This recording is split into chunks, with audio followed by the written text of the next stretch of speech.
জিলহজ মাসের প্রথম 10টি দিন, এই দিনগুলো হলো ইবাদতের, নেক আমলের সবচেয়ে বড় যে মৌসুম রমাদান, তারপরে সবচেয়ে বড় মৌসুম হলো জিলহজের প্রথম দশক। ইবাদত এবং নেক আমলের জন্য আল্লাহ সুবহানাহু ওয়া তাআলা আমাদেরকে কিছু মৌসুম দিয়েছেন, কিছু সিজন দিয়েছেন। এই সিজনগুলোর মধ্যে থেকে সবচেয়ে বড় ইবাদতের মৌসুম বা সিজন কোনটা? রমজান মাস। মাস ব্যাপী পুরো 30 দিনের মৌসুম। রমজানের পরে ইবাদতের সবচেয়ে বড় বৃহত্তম ইবাদতের মৌসুম হলো কোনটা? জিলহজের প্রথম 10টা দিন। এই 10টা দিনের মর্যাদা, এই 10টা দিনের ফজিলত, এই 10টা দিনের মাহাত্ম্য আমাদের দেশে বেশিরভাগ মানুষ জানেন না। আমরা কোরআন এবং হাদিসের আলোকে 11টি আমলের কথা বলতে পারি। এই 11টি আমল এই দশকের জন্য খাস, স্পেশাল। নাম্বার 1 নম্বর এই দশকের আমল হলো বেশি বেশি আল্লাহর জিকির করা। কি করা? বেশি বেশি আল্লাহর জিকির করা। কারণ কোরআনে কারিমে সূরা তাওবাতে আল্লাহ রাব্বুল আলামিন এই দশককে ইঙ্গিত করে বলেছেন যে তোমরা আল্লাহ তাআলার জিকির করো ফি আইয়ামিন মাদুদাত, নির্দিষ্ট দিনসমূহে, নির্ধারিত দিনগুলোতে তোমরা আল্লাহর জিকিরে মাশগুল থাকো। এখানে আল্লাহর জিকির যে নির্দিষ্ট দিনগুলোতে রাখার কথা বলা হয়েছে, সেই আয়াতের ব্যাখ্যা আবারও তাফসীর ইবনে কাসিরে এবং ইবনে আব্বাস রাদিয়াল্লাহু তাআলা সহ আরো অন্যান্য মুফাসসিরদের থেকে বর্ণিত হয়েছে যে নির্দিষ্ট দিন বলতে জিলহজের প্রথম 10 দিনকে আল্লাহ তাআলা মিন করেছেন। এই 10 দিনই তোমরা আল্লাহর জিকিরে বেশি বেশি করে আল্লাহ তাআলার জিকির করো। তাহলে জিকির শুধু না, পরিমাণে বাড়িয়ে বাড়িয়ে বেশি বেশি পরিমাণে জিকির করতে হবে। এই দশকে আল্লাহ তাআলার স্মরণ অন্তরে হবে, মুখে আল্লাহ তাআলার জিকির চলবে, কাজের মাধ্যমে জিকিরের আমল চলবে, অন্তরের স্মরণের মাধ্যমে, মুখে জিকিরের মাধ্যমে। কোরআনের তেলাওয়াত একটা জিকির, তাসবিহ গুলো একটা জিকির, তাহমিদ আল্লাহর প্রশংসা একটা জিকির। এরকম যত জিকির আছে, এই দশক হলো জিকিরের দশক। সবচেয়ে বেশি জিকির চলবে। সবচেয়ে বেশি কি চলবে?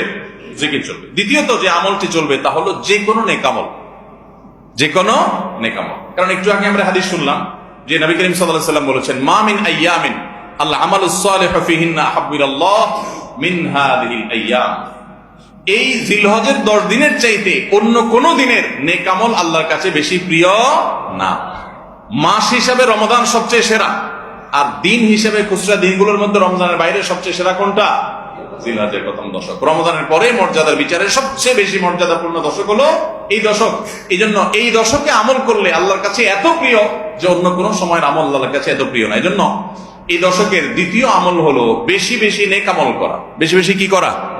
নেক আমল করা। রুটিন যে নামাজগুলো আছে, কাজগুলো আছে, সেগুলো বিশেষ ইহতিমামের সাথে করা। অন্য সময় আপনি নামাজের টুকটাক গাফলতি করেন, কিন্তু এই দশকে মোটেই করবেন না। অন্য দশকে আপনার ফজরের জামাত একটু মিস হয়, এই দশক মোটেই করবেন না। আগে থেকে ইহতিমাম থাকবে যে এই দশক কোনোভাবে ইবাদত থেকে আমি যেন দূরে না থাকি।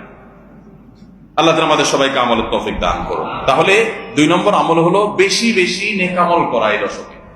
রুটিন নেক আমলগুলো যেগুলো সবসময় করতে হয়, এগুলোকে বিশেষ ইহতিমামের সাথে করা, আর আরো নফল আমল বাড়িয়ে বাড়িয়ে করা। আপনি অন্য সময় কোরআন তেলাওয়াত খুব বেশি করতে পারেন না, এই দশকে কোনো অবস্থাতে ছাড়বেন না। অন্য সময় তাসবিহ তেলাওয়াত খুব বেশি হয় না, এই দশকে কোনো অবস্থায় ছাড়বেন না। অন্য সময় নামাজে খুব বেশি খুশু ধরে রাখতে পারেন না, এই দশকে চ্যালেঞ্জ থাকবে যে ধীরস্থিরতার সাথে, মনোযোগের সাথে নামাজ পড়ব। এভাবে নেক আমলের কসরত করতে থাকবেন আল্লাহর প্রিয় পাত্র হওয়ার পথে। আমরা এগিয়ে যেতে চাইলে এই দশক, এই 10টা দিন আমাদের জন্য বিরাট বড় একটা সুযোগ। আল্লাহ আমাদের সবাইকে তৌফিক দান করুন।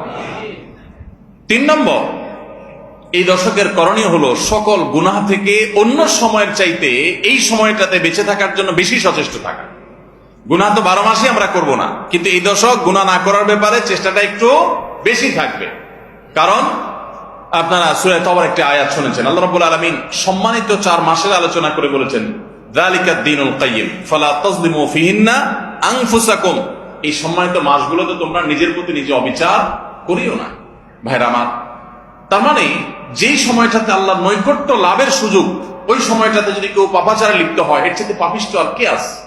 এই জন্য আল্লাহ রাব্বুল আলামিন আমাদেরকে দরদের সাথে বলছেন, ভাষা খেয়াল করেন, ফালা তাজলিমু ফিহিন্না আনফুসাকুম, তোমরা নিজের পায়ে নিজে কুঠারাঘাত করিও না। এই 10 দিন না, শুধুমাত্র এই পুরো সম্মানিত 4 মাস, সম্মানিত 4 মাসের ভিতরে টানা 3টা মাস চলছে, জিলকদ, জিলহজ, মুহররম, আরেকটা হলো রজব মাস, রমজানের আগের মাস। তাহলে সম্মানিত 4 মাসের মধ্যে এই 10টা দিন আবার বিশেষ মর্যাদাবান।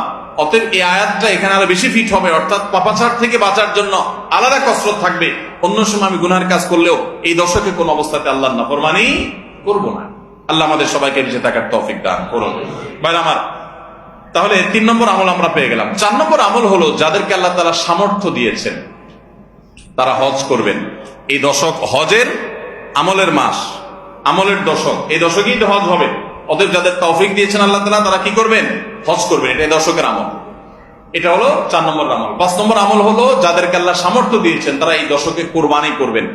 কারণ কোরবানি এমন একটা আমল, নবী করিম সাল্লাল্লাহু আলাইহি সাল্লাম মদিনা হিজরত করেছেন, এরপর থেকে প্রতি বছরে তিনি কি করেছেন?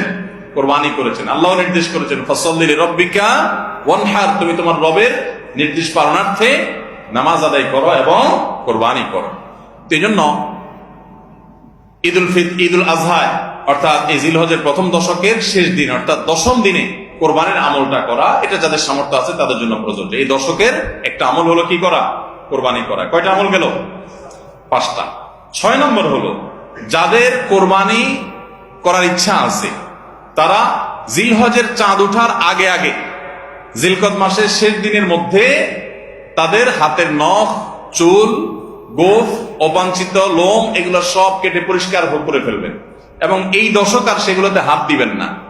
কোরবানি করে তারপরে সেগুলো পরিষ্কার করতে চাইলে করবেন, এই দশকে আর হাত দিবেন না। নবী সাল্লাল্লাহু আলাইহি ওয়াসাল্লাম বলেছেন মান আরাদা আন ইউদাহিয়া ফালা ইয়াখুয মিন শা'রিহি ওয়া আযফারিহি শাইআ, যে ব্যক্তি কোরবানি করার এরাদা করেছে, নিয়ত করেছে, সেই জন্য তার চুল, নখ এগুলো না কাটে ওই 10 দিন। জিলহজের চাঁদ উঠছে আর কাটবেন না, চাঁদ উঠার আগে আগে কেটে ফেলবেন এবং কোরবানির পরে যায় কাটবেন, এই 10 দিন বিরত থাকা।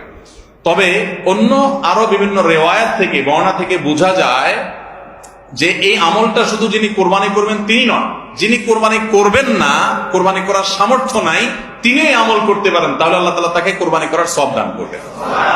এমনকি কোন কোন সালাফ, কোন কোন সাহাবী থেকে আমলও বর্ণিত আছে যে বাসার বাচ্চা কাচ্চা যারা আছে তাদেরকেও এই দশকে চুল, নখ ইত্যাদি কাটতে নিষেধ করেছেন। তাহলে চুল, নখ ইত্যাদি কাটা থেকে বিরত থাকা এই 10 দিন, আগে কাটা এবং পরে কাটা, এই 10 দিন না কাটাকাটি না করা, এটা একটা মুস্তাহাব আমল এবং প্রায় সব ফুকাহা একরাম এই ব্যাপারে একমত হয়েছেন। মওসুআ কুয়েতিয়া, মওসুআ ফিকহিয়া কুয়েতিয়া